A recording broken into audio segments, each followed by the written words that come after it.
Check it.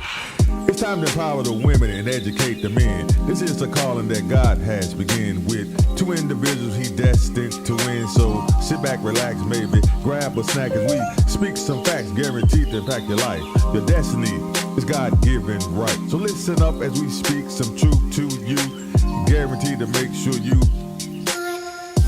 live your life to the fullness. Make sure you are winning, never quitting on yourself. Live your life to the fullness. Make sure you are winning, never quitting on yourself.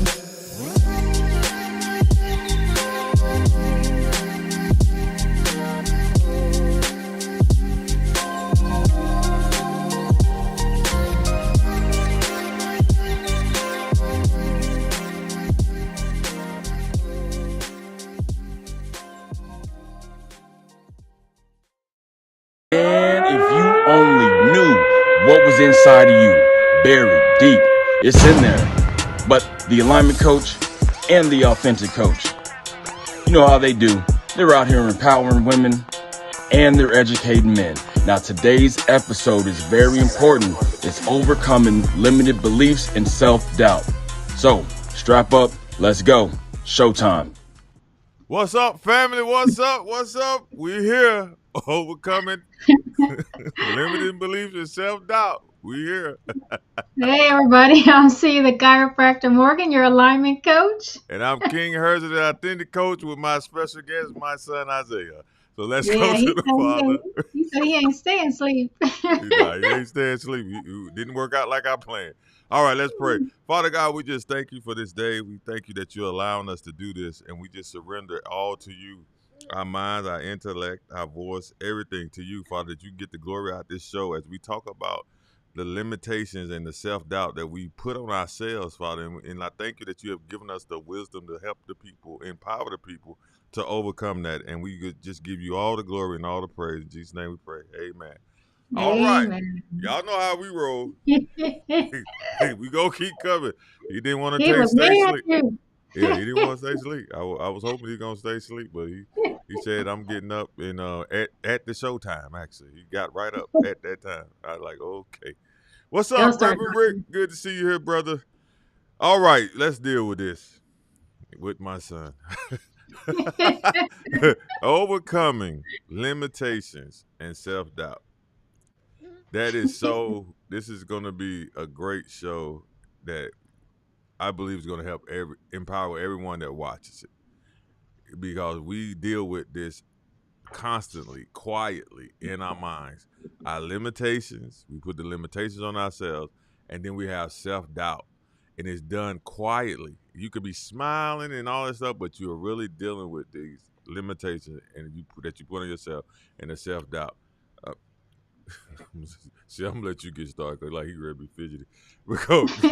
But yeah, go ahead and dive into it. See, No, he's training. What he doing? He's sitting there getting ready. He'll start talking pretty soon. I know he's gonna start talking. I'm telling you now, he is. Yeah, a key thing you said was how we deal with this silently at times, but our actions are more vocal a lot of times when we deal with these. And you have to wonder, like, what is that? Why are we having these self-limitation thoughts? Where did they come from? How do we deal? How do we know we even having them? I mean, those are some of the things that we have. And a lot of times it's the cause of it, comes from the fear of failure and wanting to be perfect, that perfectionism that comes with it. Right. And that actually reinforces the self-doubt that we have.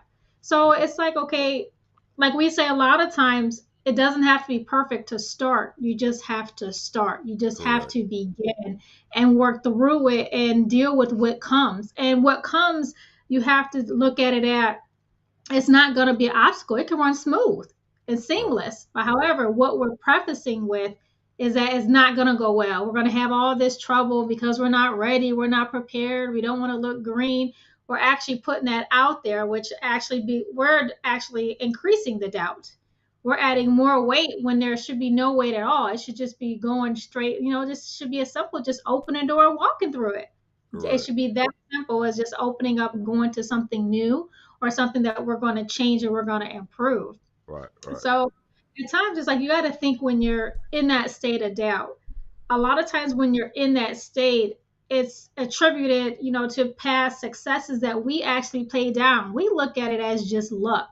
Mm-hmm. And we're playing down our own abilities. Like we don't have good abilities, that we're not worth a lot of things. So that's what actually comes attributes and causes of some of those self doubts and limitations that we put on ourselves. Of course, there's outside influences, outside words, all those things do take a part into it, but it's how we react and how we receive those.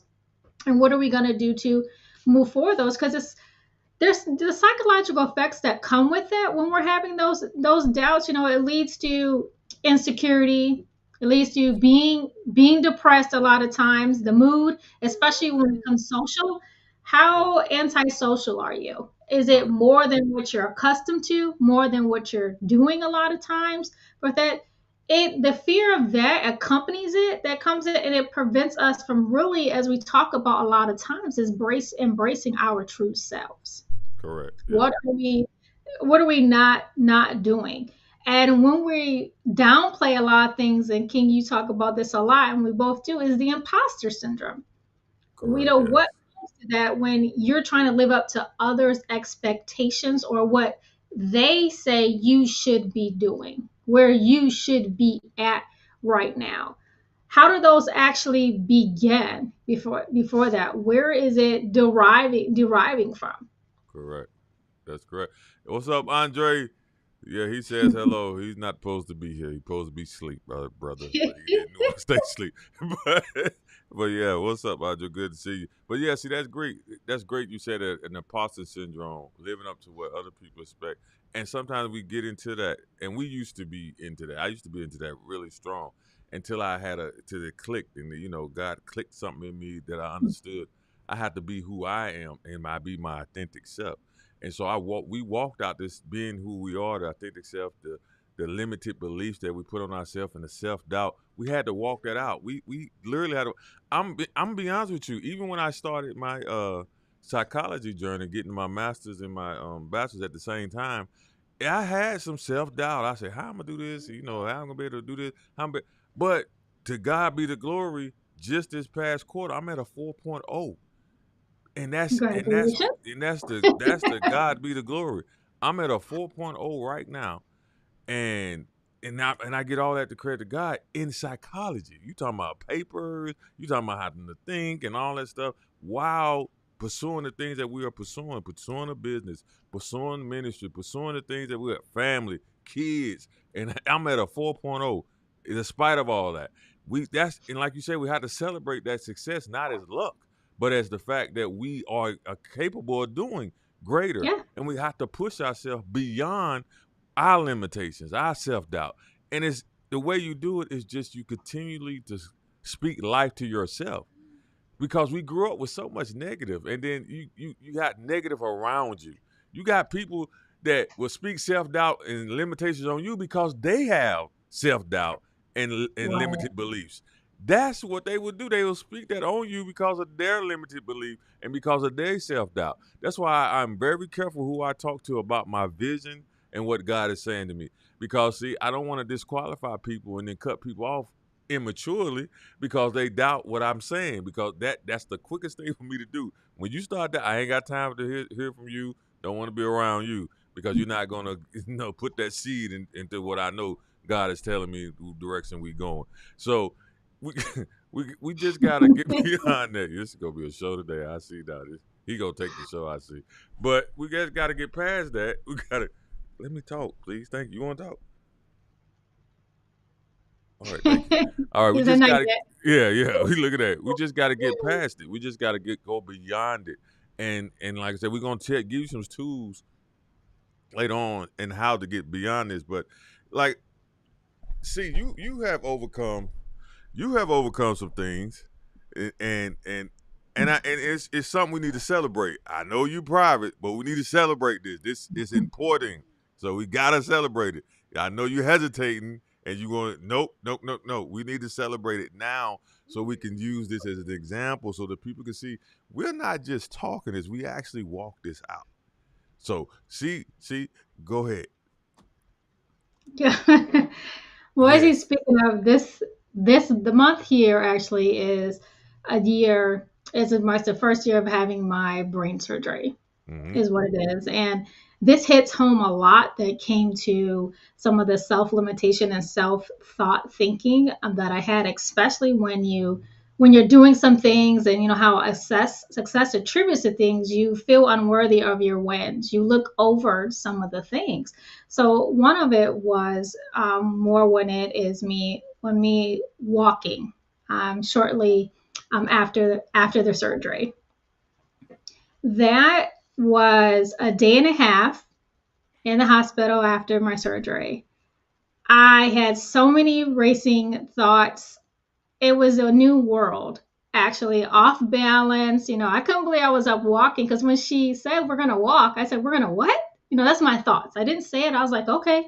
I was like, all right, if I got to walk, I got to do what I got to do to start the journey of healing and beginning again. I don't remember if it was down the hallway and back or a half hallway. I don't recall, but I was so off balance and I was thinking, geez, I got to learn how to walk again, be it my balance, my independence is gone. What am I going to remember, not remember? Am I going to function well? All these thoughts were coming. Am I going to have the support I need? Am I going to be a burden to somebody? All of these thoughts, you didn't hear me say one positive thought because that automatically went through to me and my inner thinkings. I wasn't so much afraid of doing the surgery. I was actually, and I'm going to say afraid, but more my fear came in of the after. How am I going to do after it?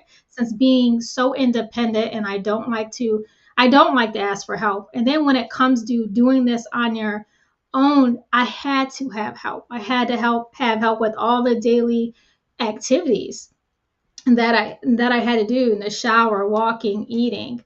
And this picture here was actually me doing aqua aerobics, just getting back in the water after I would say about 3 years, actually getting it and moving and my body being okay to actually do some movement was a real success and win for me. From going from learning to walk and not having help, I still have help and still have a good support sister from my love who helps me all the time, very supportive. But it came to the point of I had to get rid of what I say ants. Is what I say, the ants that, when you see ants, you see a big mound of them. You never just see one ant. You see a line of ants, or you see that big pile in the ground Right. sometimes that's coming out the ant hill. Before that is what your automatic negative thoughts are, and that's what I was having. As you saw, walking, going to that next step, I had to do anything and everything to get out of that. And it sounds so simple to do. It's simple if you are consistent in changing that thought pattern that you're having, instead of letting the fear and being perfect or feeling that you have to lean on somebody else for help, because you're going to wonder, are they going to get tired of helping you right now? The response on your back there, are they going to get worn out helping you?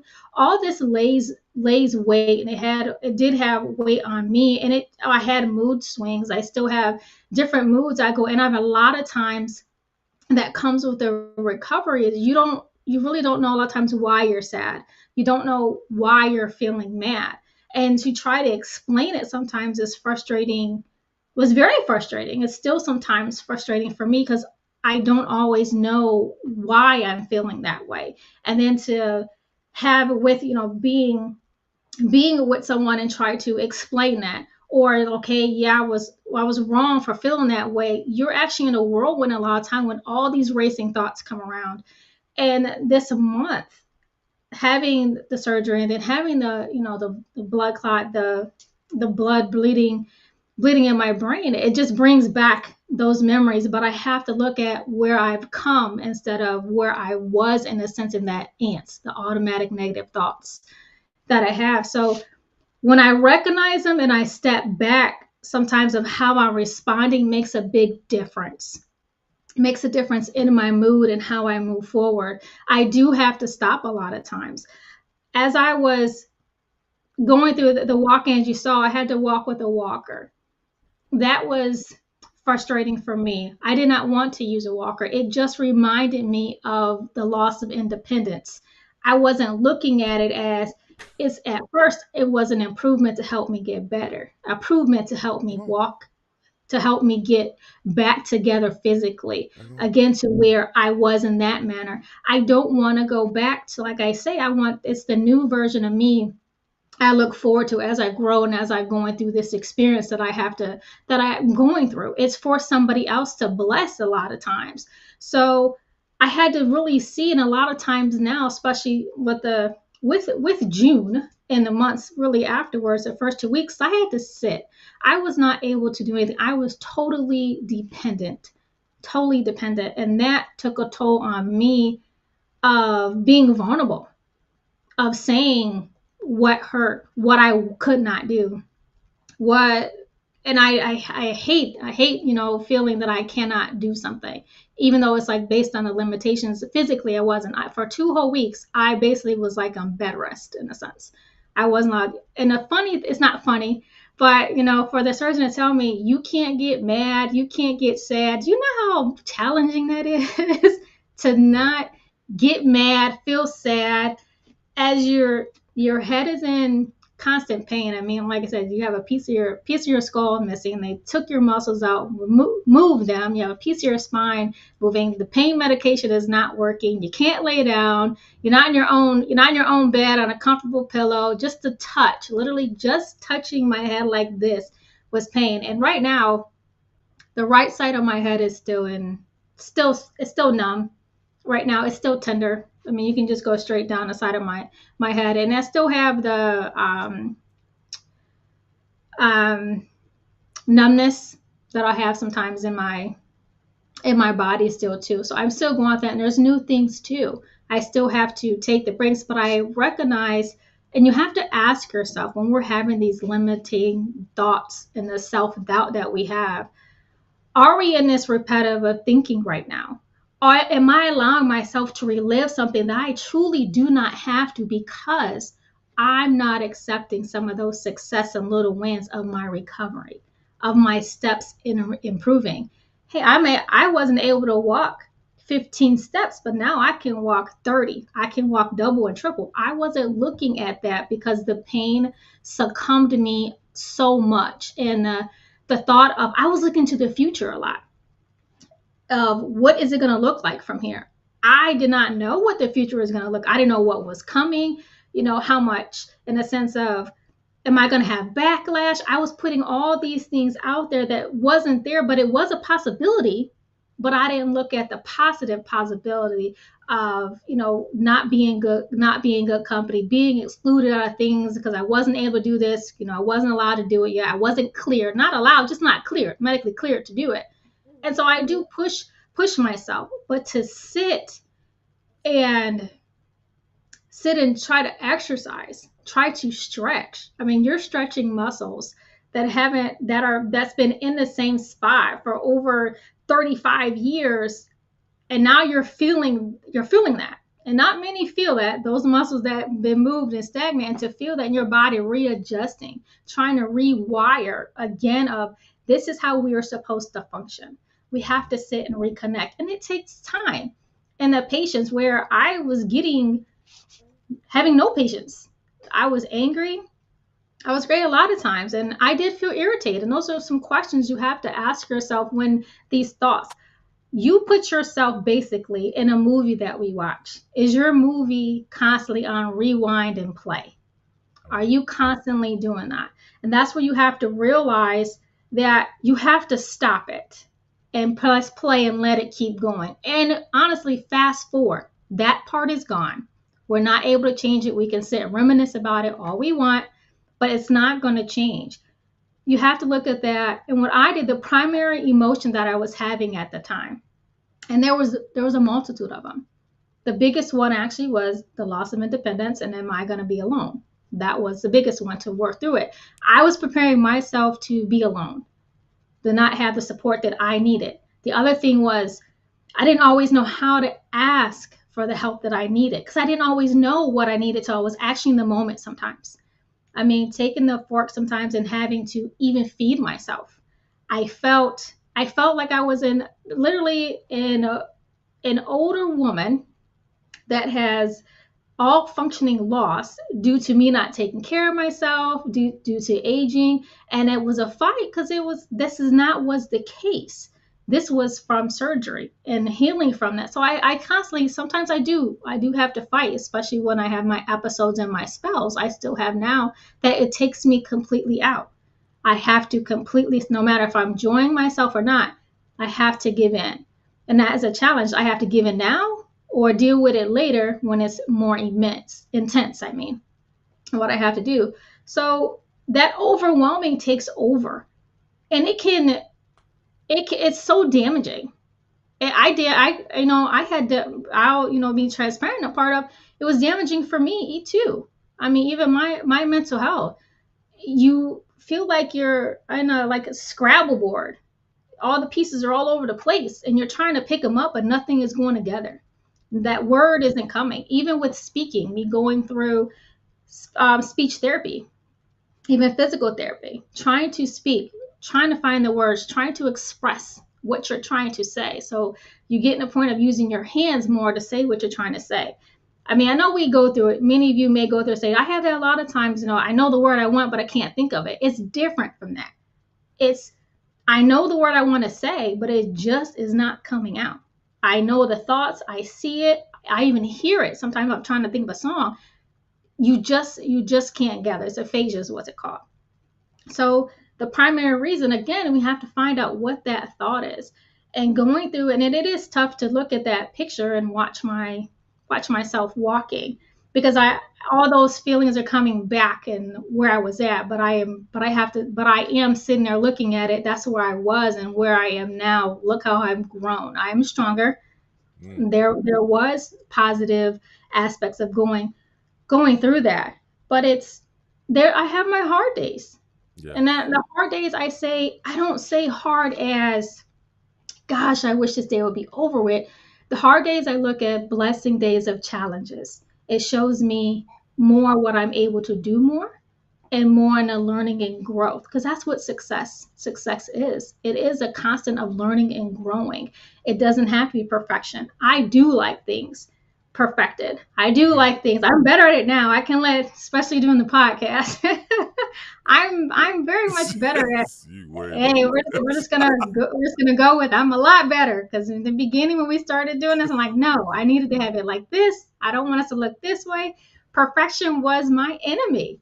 It can be at times now, but one thing I would say when having some of those thoughts, it comes through. It puts us actually, ladies and gentlemen, into a paralysis, which is damaging for us physically and mentally, because especially when you're faced with important decisions that we have, a lot of times we can't stop there because we give ourselves you add to it's actually an inescapable feature of anxiety. So now you're going to have those thoughts of doubt, and then you're going to have some anxiety coupled on top of it. So now we're adding more to it. We continue to add on our pile. We don't need to do that. So we have to stomp out a lot of those ants that we have. Get rid of that anthill of those thoughts flooding in. Because when you look at it, you take another look at the anthill in a different way, as we say, relook at the situation. You have to look at the bigger picture. They're actually working together. They're maintaining. They're working in a sense, in an actual great functional sense, to keep that anthill alive and thriving. They're regenerating. They're getting food. So you have to, if I look at it that way, but like we say, it's the perception and how you see things in that sense. And when we talk about perfection, it's like, we talked about King, of other people's thoughts and standards and what we're thinking of. I'll give an example is, are there thoughts, the issues that we keep playing are in our mind all the time. They're floating around and it's infecting our inner self with so much toxicity right now. Is that going to affect us 5 to 10 years now, what they're thinking? Will they care that you bought a fruit plate instead of bringing a pie to the potluck? You have to let the minor things go. Don't let the minor issues that you have turn into significant hurdles.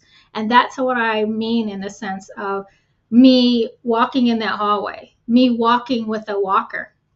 It's like, geez, they use the word disabled, which I don't care for the word disabled. I just say I'm just temporary limited right now. Right. But Right.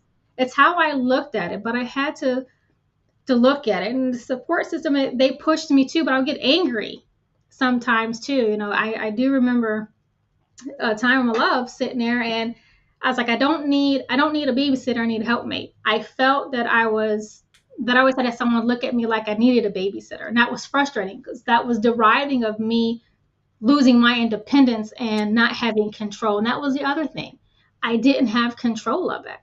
Losing control and putting your life in somebody else's hands to help you, that's a big step. And Correct. we do that daily. We do that with actually trust. You're trusting somebody. So when that trust is broken, then you look at your vulnerability added to it, it puts you in a disarray. And a lot of times saying the help you need, but communicating that. You're thinking you're saying it clearly. Again, that comes in with those thoughts, that we had. So a lot of times what I had to do was to settle myself. Like I said, I wasn't able to get mad and get angry, but I did though. I got mad. I did, and I suffered for it. I gave myself a very bad headache, which increased the pain, that I was having already. But I had to breathe. I would do the breathing, and a lot of times we think, we pump our chest up with a whole bunch of air when we inhale and exhale, but you have to breathe through your diaphragm, and that was something when I was in my therapy that I had to learn to do. You have to sit. I would have to sit and relax, or I would be outside because I love nature. I had options that I would do that would help with the distraction part of it, or I would listen to music. But I had to learn to relax my neck and shoulders. The necks and shoulders were the parts they worked on along with my brain. So that was a challenge too. When I think my shoulders are down, they actually I was actually up like this all the time because of the pain. And then I would turn my whole body instead of just turning my neck. Because at first I wasn't, don't turn your neck, or you turn your neck too fast, you'll injure yourself. So you're listening to all these things the doctor is saying, don't do, you'll hurt yourself. So that's what I'm thinking. I'm going to hurt myself. I'm going to injure myself. I'm going to prevent the healing. But then you have physical therapy saying, you have to move. You have to just, so it's like, which one here? You have to move. I had to move so it didn't get stiff. And that's what we do when we paralyze ourselves too. And you would feel by not moving, you're being safe, like you're told, per doctor's orders, don't turn your necks too fast. And sometimes you would do it, I would do it automatically and I would feel it, but it's like your body was familiar with that movement. It was familiar with some, but it had to reacclimate with some other movements, as I move. And that's what we have to do with our thoughts and our beliefs, is that be okay. Yeah, the previous movement, it did cause pain, it did hurt, but I stretched more. My body was relaxing more. And that's how I had to redefine ourselves. So we're not paralyzed with that. Right. Yes, we have to remember what that feeling that came with that thought, but we have to remember to say, what can this same thought, what kind of feeling could it produce? And it can produce a positive feeling when we look at it. Like I said, the ants, the automatic negative thoughts, we have to distinguish those with distractions. The breathing exercise, like I was mentioning, is you put your one hand over your heart, you put one over your stomach, across your belly, what you do, and then you breathe. You take deep breaths in, and you can do it and you have to do it through your nose, not your mouth. That's the difference too, because then it helps you monitor your breathing more. But you'll feel if you're breathing with your chest when you have your hand on your chest, or you're breathing with your diaphragm you have in your stomach, and it makes a big difference actually, because you calm down more, you relax more when you feel you're using your stomach, your diaphragm, more than you're using your chest to exhale. And I would have to do it. I would do it when I would get frustrated. A lot of times the breathing was from the pain, because with the pain is still ongoing. It's still every day. It's still 24/7. It has different intensity levels, but it's still there. But I was finding myself taking quick, short breaths because of trying to manage it. And I would, I had to put my hands on my face and, say, breathe. take deep. I had to be reminded too. Like reminded me, hey, you're taking short breaths. You're taking short breaths. I need to take small, long, deep breaths. And I would do that for three times a day for at least 5 minutes, or in that pain, or when my thoughts were all over the place, or I'm getting frustrated about things. Like you were saying today, King, with the baby, with the kids and different things, with work, with school, you get overwhelmed, and we all will. But that whirlwind we can control when we see things are out of control. We have to Yeah. work on what we can control a lot of times. And the ants are knee jerk. We have them knee jerk reactions that we also have too. The fear and anger usually stimulate the most. Fear and anger. Yeah, If we I know you want to run past the brain surgery and all that stuff. I see that's what you're doing, but I need you to.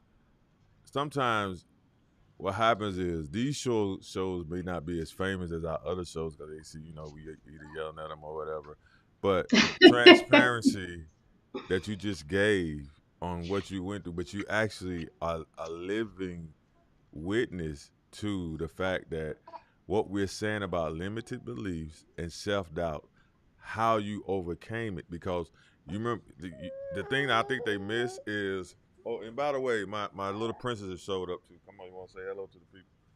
Want to say hello? No, she don't. Okay, she don't want to say hello. So, I said hello. no, I passed. She actually now she done walked away. And so don't forget your brother.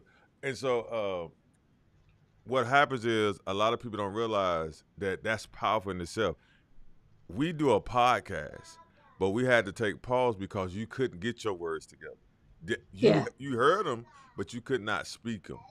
And the fact we had to take a pause, but now we look at it now, a year later, you're on the podcast, you're empowering the people, you're talking about the limited beliefs and the self doubt. You actually telling them what you had to walk out, and we had video, we had a receipt of showing that you actually walked that out. And And still sometimes walking it out. and Yeah. still walking it out. And sometimes we will have these type of shows and we'll tell people, we'll say, but sometimes they need to see. And they got to actually see you actually are doing what we're saying to do. We don't do this. We don't at all, actually. I'm thinking about we do not pick subjects that we haven't walked out ourselves. Because I don't Yeah. want to talk about something I don't know. I can't have no passion behind that. I mean, I really ain't gonna have nothing to give you. I mean, I just ain't. And so we don't do that. We make sure we talk about things that we actually walked out and are walking out. Because let's be honest, we have limited beliefs when it comes to ourselves. We have self doubt when it comes to us.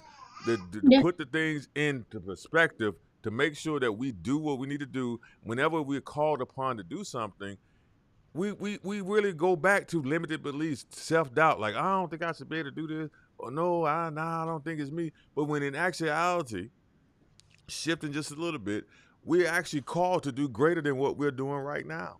And it ain't in and of ourselves. The reason why she is on this call is because God walked her through a surgery that she needed to do.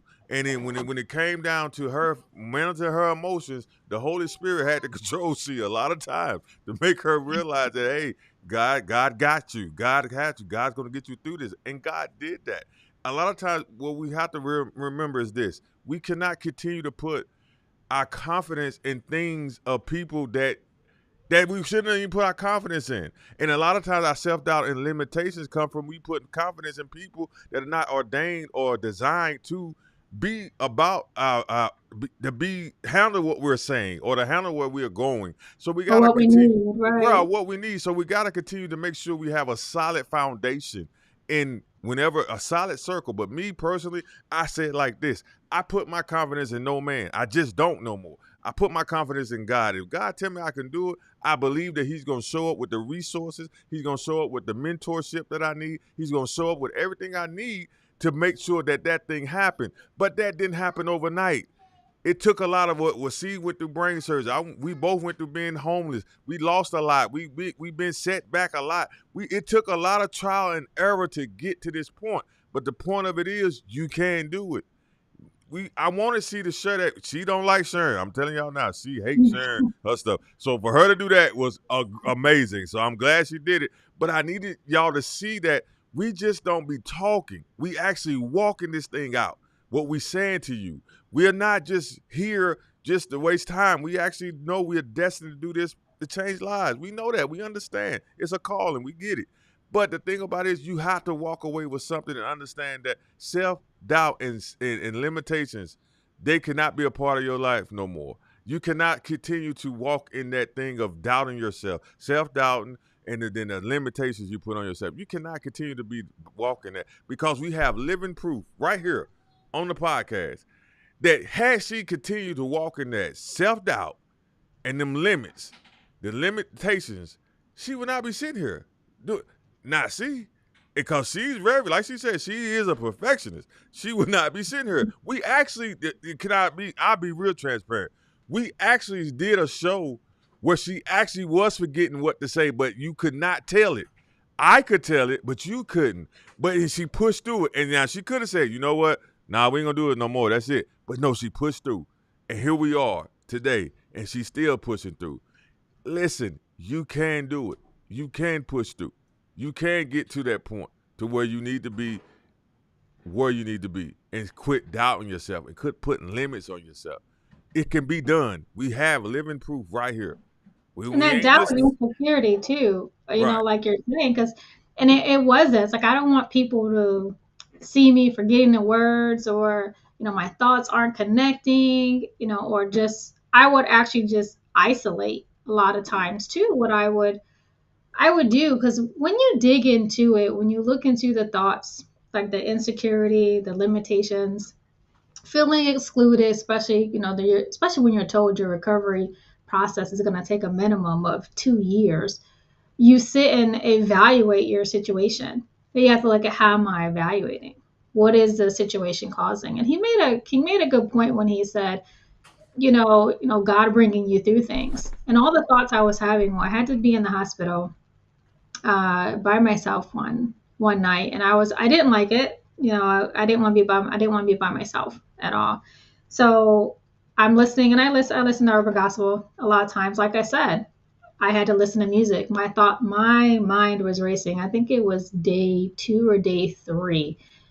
I think it was day 2, and it just hit, like, why? You know, you get the whys. Your whys are limitless. Why is this happening? Why are you showing me this? Why am I here? Why do I have to do this? Or then, better yet, well, dang, am I reaping what I sown? That's a wonderful. You know, that was a felt like, dang, this is, and you start thinking, this is what I deserve. You know, are you worth this? You know, should you be alone? Should you detach from everybody and not be everybody's quote unquote burden? And I did feel that way. You know, a lot of times it's like, okay, I am so dependent. I have to be, you know, drove around. People have to get things from me. They have to walk with me. They have to watch me. You feel like a child, a baby again, and you're a grown adult. And that is a daunting feeling. That is so daunting. I mean, even now, you know, I still need help now. But it's like, you know, I want to do it myself, because you don't want to hear sometimes they get frustrated. Oh, do it yourself, or you're just in fear. It's so easy to do. And the one thing that drives me up the wall is, it's so easy to do. You're just scared to do it. Like, if it's not that I'm just scared to do it or fearful to do it. It's what you can't control sometimes, and what the body does. The body will bring on, like, I'll be calm and sound and relaxed in my mind, but my body will act chaotic. And it's okay. Then that sparks of pain, inflammation, numbness, burning. And it's like, your mind is calm, but it's rewiring, it's reconnecting. And you're learning to go through things. And a lot of times, I just had my follow-up yesterday with the surgeon. He's like, he doesn't, some of the things I'm experiencing, they don't have a way to quote unquote fix it. They don't know what to do. Don't know why I'm experiencing it. It's just, you have a rare case with a rare condition. And to hear that, you're not always looking for, he knows I'm very holistic. I don't like a lot of medicine. So, you know, and he's like, you're not a candidate for surgery, which I was glad, because I don't want any more anyways. So that wanted to last me my whole lifetime, that one surgery for that. But it's, what it's like up to me, my faith. What am I going to believe? What am I going to affirm? Mm. And yes, like you're saying, not to bypass the surgery, but it is still a challenge to Right. speak about, Yeah. at times. And this helps me talking with you guys and talking about on the podcast. Like you said, we're living it and going through that Right. in relationships that we've had or currently have, friendships. We're speaking everything, family things. Some of these are we might not experience personally. We might observed it, or we've been close to it, but we're speaking what you have. So just breaking down some of the emotions that you have and that I had to do when I was in the hospital. And I was there, like I was saying, in the room, and I had the music playing. All of these thoughts were flooding. As it just seemed like I had 100 million people talking to me at the same time, is what it Mm. felt like in my mind. And you want to clear it and you want to silence it. So what I asked the nurse, which my team was great. I asked my nurse, "Can you give me a paper and pen?" So I would just write. I started writing and just whatever came to mind. That's something you can do too with these Yeah. thoughts. What you have to do, you find a third of alternative to that original thought. But what you do, you go back and look at it instead of just jumping into this is going to be an epic failure or I'm not going to get better. Look at it as try something along the lines of saying, I'm genuinely doing my best. And I actually had to say that to myself, even when others felt, oh, you can do this yourself. Oh, you're just not trying hard enough. I had to dismiss what they're saying, especially when I knew what I was doing and I knew I was doing my best and I was working. A lot of times they would tell me I wanted to keep going. With me, you got to tell me stop because I want to get better. I want the process, the recovery to move faster. But I had to stop and rest, and I had to understand, no, you generally cannot right now. And I had to tell myself, I cannot at this moment. This is temporary. I had to keep putting those affirmative, positive words in there, telling my brain and myself, this is not permanent. No matter what anybody says, I'm not going to believe it's permanent. I'm not going to Mm. limit myself that this and tell myself this is permanent. Maybe there's some permanent damage, but the part that I can control and move with, I'm going to move. So journaling and just writing down all my thoughts and be truthful with your writing. I mean, some things that I said probably wasn't true, but it was my perception. It's what I was thinking in that moment. But I got it out. I write a lot of my thoughts and I go back and look at it. Some of the thoughts, so I mean, hey, some people like to curse. It's your own thoughts. It's your own private thoughts that you literally have to get out. If you're feeling it, write it. Like I said again, it's you working through it. Why did I feel that way? Was that really what I thought? Now, the biggest thing that we have a lot of times is we have pieces of things and we don't have that true understanding or all the information. And we take those two pieces of things that apples and oranges and put it together, and there's truth in there somewhere and there's a not truth. It's our perception, what we thought, what we saw, or what we felt. Because remember, those self-thoughts, those insecurities play a part in our vision that we look, in our picture that we bring to a reality. And it's not always a true reality. It's not all the authentic truth reality that we actually see. Sometimes we make the fog the reality sometimes because of what we're putting on ourselves and those standards and that overthinking that we have, and that anxiety that comes with it too. Like I said, even thinking about the part of when I write, like I think it was like 9 days. It was shortly after my surgeries when my brain was bleeding. And man, I'm doing it. And then, like I said, I had to sit still for 2 weeks. I'm on day 9. I was sitting still and doing it. And I'm like, dang, I'm doing everything I'm supposed to do right now, except when I got mad. I admit to that one. I admit to that. But you sit and think that, and you're doing everything you're supposed to do, but something else is still occurring. It's still occurring. It's still occurring. And we look at that a lot of times too. Like, what else and the question I never ask is, what else can go wrong? That's the thing I would never. I learned my lesson on that. What else can go wrong? You say, what else can go right?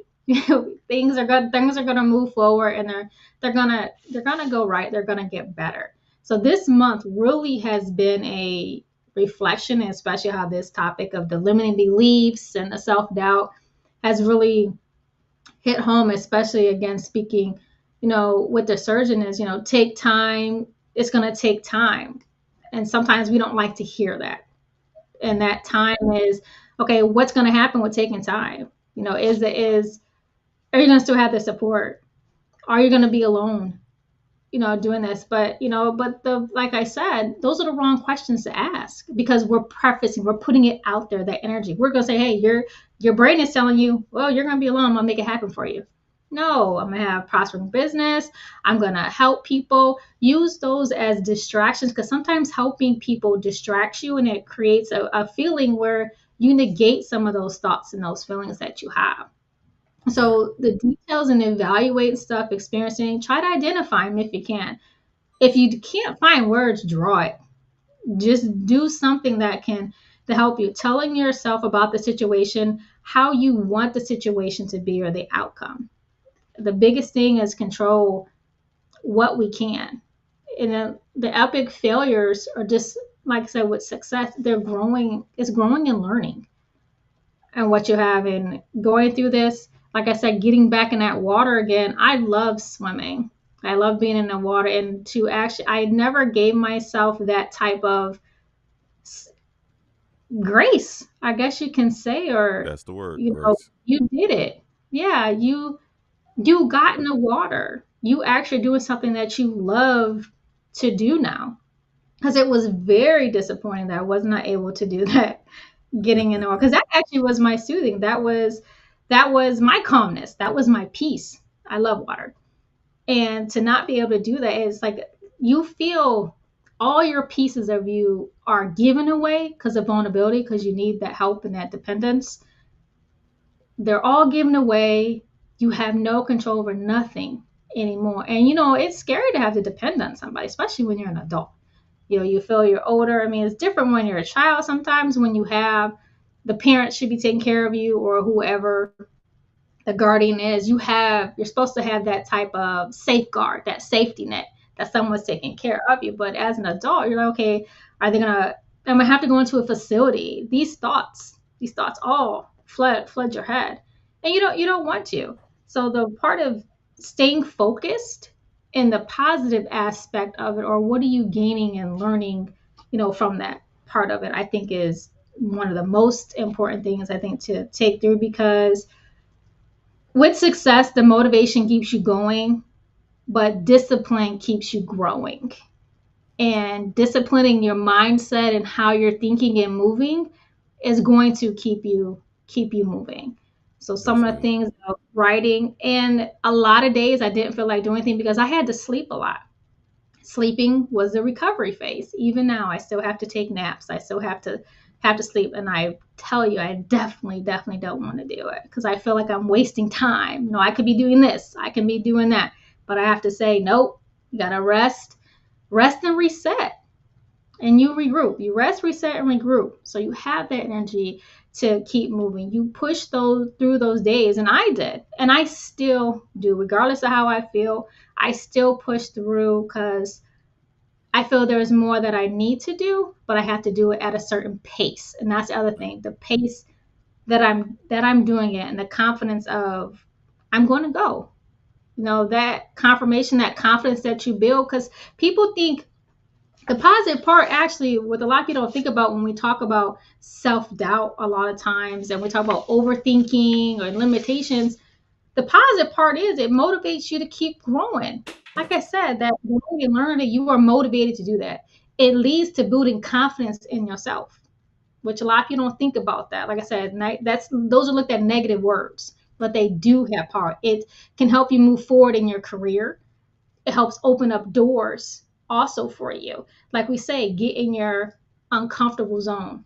We get stagnant in that comfort zone. And my comfort zone at one point in time is not stay still so the pain does not intensify. So I would sit still. I wouldn't want to get up. I wouldn't want to move.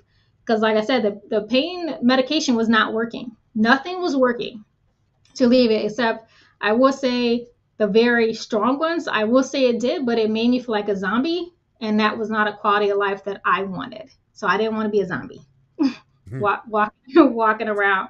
But those things in that sense of, if we look at it, it leads to discovery of ourselves. It leads to a whole new discovery of who new version of you. And it brings back pieces that you needed to get out of you. It brings back pieces of a stronger you, but a more fulfilled of you too. When you Yeah. build that confidence and not have that self-doubt anymore, you might discover a new field that you might enjoy. You enjoy a new person of you. When you start bringing your pieces back and not in that state of self-doubt, overthinking those limitations that you have, please don't downplay what you have, because you are successful. You have everything you need inside of you. You are worthy, and give yourself those worthy wins that you deserve. That's great, see. That's real great. Great. No, I'm so happy that you was able to get that out and be transparent, because a lot of times, again, they gotta see it. You still walking this out. You still walking it out, but you Yeah, walking it out in confidence though. And the thing of it was powerful what you said. We don't catch this. You said you had to rest the body for your brain to heal. You had to rest. They had to go to I sleep. did, and And we still don't. do. And right, we all need to rest in order to function the way we need to function. And we don't. Sometimes we just go, go, go, go, go, and we don't take time out to rest. I'm learning to rest myself now, like especially on this weight loss journey and all this stuff. It's nutrition changing the way I eat, everything. I'm learning that I have to rest as well. Like I said, for my little two you just saw him, and my two more that's grown, I have to be here for them. I want to be here for them in a great state, not just half-heartedly, and they go come to the hospital every time they look around. I'm going to the doctor for this blood, high blood. No, no, no, no, no, no. So the fact that you said the brain, because you had a surgery on your brain, you have to rest and relax to recharge the brain to get it to heal. And that's a lot of Hmm. times people we don't see that. We need to realize that what you're trying to do, if you just relax and rest, you'll come up with great ideas. Like I was telling you about the curriculum we about to create. Right. I said I have to go be still so I can hear, because that's just how I function, and I understand that more and more now. And it's powerful, powerful to hear a live, in person testimony of someone who Yeah. just experienced probably one of the most dangerous surgeries there is on the brain, and to Over see 4 hours. over, yeah, and sit Over here 4 hours. a year later, here you stand, we still going strong consistently. Here you are, and you still empowering people, and you still helping people. Even when you was going to your transition, you still was helping people. You still was sending notes. You was helping me because you telling me what to do. So it's powerful. It's powerful to hear that. And sometimes we need to take time out. And again, y'all, she does not. This probably gonna be another year before she do this again. But she does not like transparent. But I like what Lydia said. She said, I appreciate your transparency. And a lot of times people need to see that, man, look, we're walking this thing out too, but we also have things that we have overcome that we want to give you the blueprint to, so that you don't have to go experience what we have already experienced. A lot of Yeah, times by people don't. yourself too. Yeah, a lot of people don't want to do that. A lot of people want to go ahead and jump down that rabbit hole. All right, go ahead. But we're here to tell you we got a blueprint that can help you avoid that rabbit hole. And it comes from us really actually dedicating our lives to doing this. We both have a calling on our life, a purpose, and we know we understand that now. And we're so serious about it. So yeah, our podcast is gonna be a little bit different than others, but man, I don't what my name is the authentic coach for a reason, because I Mhm. don't feel like being like nobody else. I can't. I'm not called to be We're somebody. not we're not called to, like you said, we're We're not not. We're called to. not And one called to be thing, them. Man, I'm called to be king. She is called to be she. That's it. That's all we can give you. With my kids. And I guarantee you this, you better believe I don't care how many shows we do. If my kids here, well, they're gonna be on the show and we're gonna still give you the knowledge, because at the end of the day, this is why I'm doing it. For my kids, actually. That this is and their that's something inheritance. else too. When it comes to you bringing it up, like with perfection, some people like, man, the kids are loud in the background. There's noise here and there, but it shows it's people's lives. It's Right. everyday lives, and being and something you Key said too that brought up reminded me of something. Even now, and even going through that journey, is the support. The support system. And love TJ. TJ to death what he did, because a lot of times people think when they don't know how to help you, they think it always has to be a physical thing. It's not physical. Just that presence, or just to be able to lay there. A lot of times, just to lay there on them just helped alleviate more than a pill could ever do. When you Correct. have someone there that's genuinely helping you and wants to sit there with you and not make you feel like a burden at times, is very instrumental in recovery. And this doesn't have to be just from a physical Aspect. injury. It can be from just your emotional, abuse, or just, you don't always have to be doing something to help somebody. The intangibles that we speak about too, and it's still a thought process. It could be a comforting word, or just a gesture. Sometimes, like I said, just sitting there and just knowing that that person is there in the moment, till you fall asleep, or it helps you take away some of that pain at times. It's just a point of, they're there. They may not be there in person all the time, or they're doing, like we say, service, and then your 5 love languages. It makes such a big thing, and about that part of that. Yeah, Andre, you got it. Dre, especially you, bro. You be on 1 billion. So I'm glad you are taking a mental break. You are, and Andre is one of our coaches too. We're Yeah, all in business together.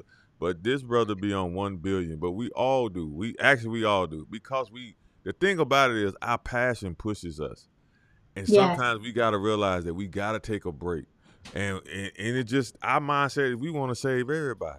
We want everybody to know who they are, and we go after people. And that's how we attack this thing.